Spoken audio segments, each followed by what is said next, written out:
Hello guys, hope you're doing well as always and welcome back to another video, another Chelsea video as well. So bear with me if you're not a Chelsea fan at the moment. This will be the last one of these transfer videos that I do on Chelsea. But rather than looking at the 5 players that I've already said Chelsea should bring in, I'm looking at the players that I think we should sell this January or failing that at least in the summer. There's a lot of big names in here and I expect this to be quite a controversial video, so make sure to stick around and see who I've picked. And if you are new here guys, please make sure to subscribe, like the video, comment down below which teams you want me to look at, which players you want me to look at or talk about. Any video ideas are always greatly appreciated and takes a little bit of the workload off me. But without further ado, let's get into the first player, and that is captain, leader, legend, Cesar Azpilante. I'm just going to sit here and read through the honours that he's got whilst being at the club. A 2-time Premier League winner, 2-time Europa League winner, 1 Champions League, 1 FA Cup, 1 League Cup, a Club World Cup and a UEFA Super Cup. This man has won it all. He's definitely up there for us in terms of modern legends. He's Mr. Reliable, but less so in the last few seasons. I cannot knock this guy's passion one bit and how much he loves the club, but the fact of the matter is this guy is past his best and it's starting to affect the team. His poor crosses, the fact that he gets outpaced so regularly, and he's becoming more and more mistake prone. We saw that against Everton last season, and as I say, it is affecting our performances. I mentioned in the last video about players who put their body on the line, and Cesar Azpilante is the modern day embodiment of that for Chelsea. He's in the top 3% of centre-backs in Europe's top 5 leagues for blocks, averaging just under 2 a game. As I say, you cannot knock this guy's passion, but it is that lack of pace and sometimes poor reading of the game which doesn't help him. His height as well makes it very difficult for him to be a physical presence in the same way that Thiago Silva is, and in the way that we use him as cover for Reece James, he's just not that player. He's so much better on the right of a back 3, but under Graham Potter we haven't been playing that position, so I feel like there's not much sense to keep him at the club. His reported earnings in his contract at the moment have him on 180k per week, which is extortionate considering the performances that he puts in for us at the moment, and I think it's better to sell him before his contract expires at the end of the season. Listen, I love this man with a passion, but he's a shadow of his former self, and I think it makes more sense to sell him before his contract's up so we can make some money on him. Cesar Azpilante, Dave, I'm sorry, but I think your time's up. Moving on into the next position, I've gone for ReubenLoftusCheek. He's a homegrown player, which makes him hard to go, but he will never be a regular here, and even as a rotation option, his lack of consistency is what massively lets him and the club down. Some games he's absolutely fantastic. I remember him scoring a hat-trick in the Europa League a few seasons ago, but since he's come back from his injury and after those 2 loan spells at Fulham and Crystal Palace, he's just not been good enough. As a box-to-box midfielder, passing and defensive solidity is absolutely essential, and he abandons his defensive duties far too often, pushing too high up the pitch and leaving us exposed on the counter-attack, which has been a massive flaw for us, especially in recent games this season. He averages less than 1 tackle and interception per game, putting him in the bottom 39 and 38% of midfielders in that respective area. His physical presence and distribution is useful, but at the same time he plays it safe far too often, and his overall lack of consistency, as I've already mentioned, is a fundamental flaw. He's not the type of player to perform well against or help unlock a team of a high caliber. Now there is a potential argument for keeping him as a rotation option, but his high wages of a reported 120k a week don't reflect the player that he is, and I think those funds could be better invested elsewhere on a younger and more well-rounded player. He has a £25 million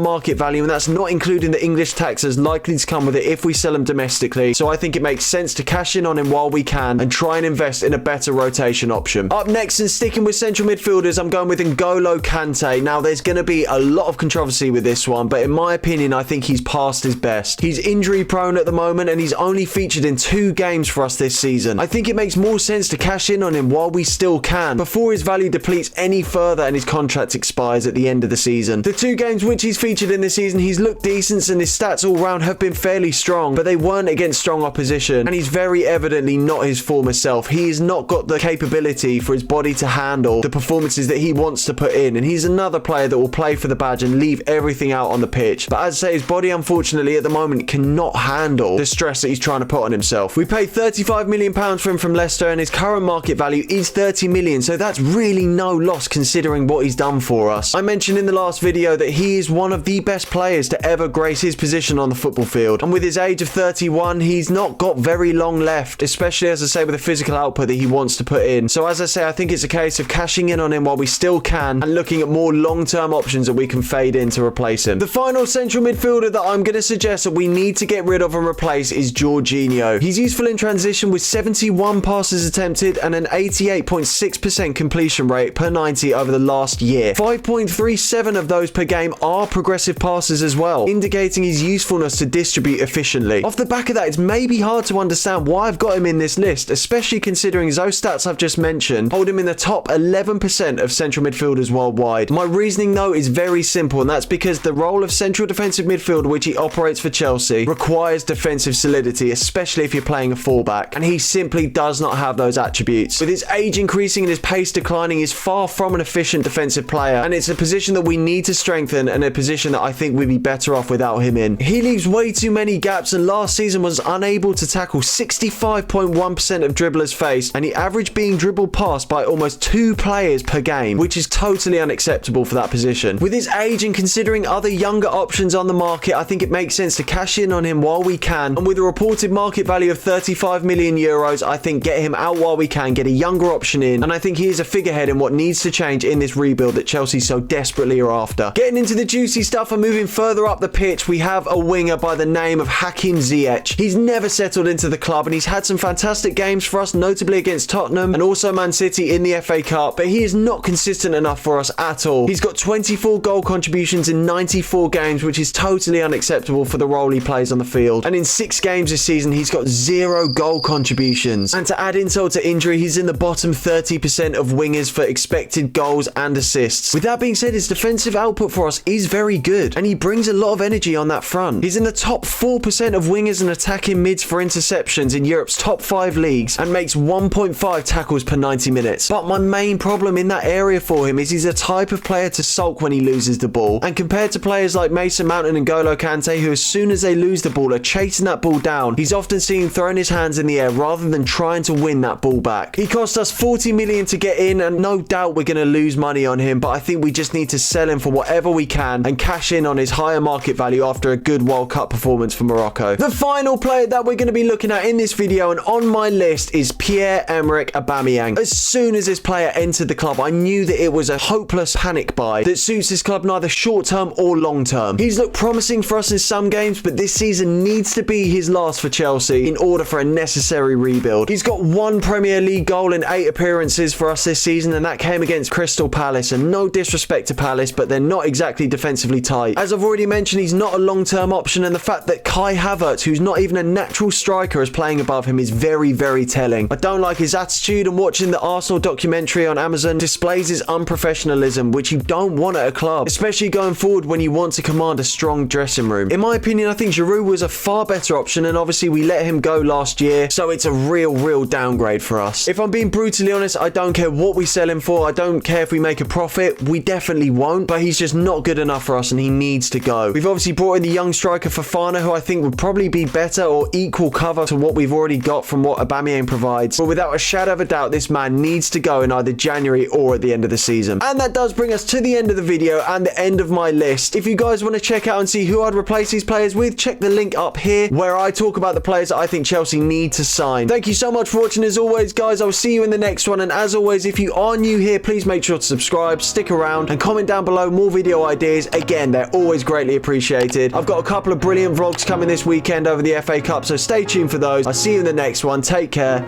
Peace and love.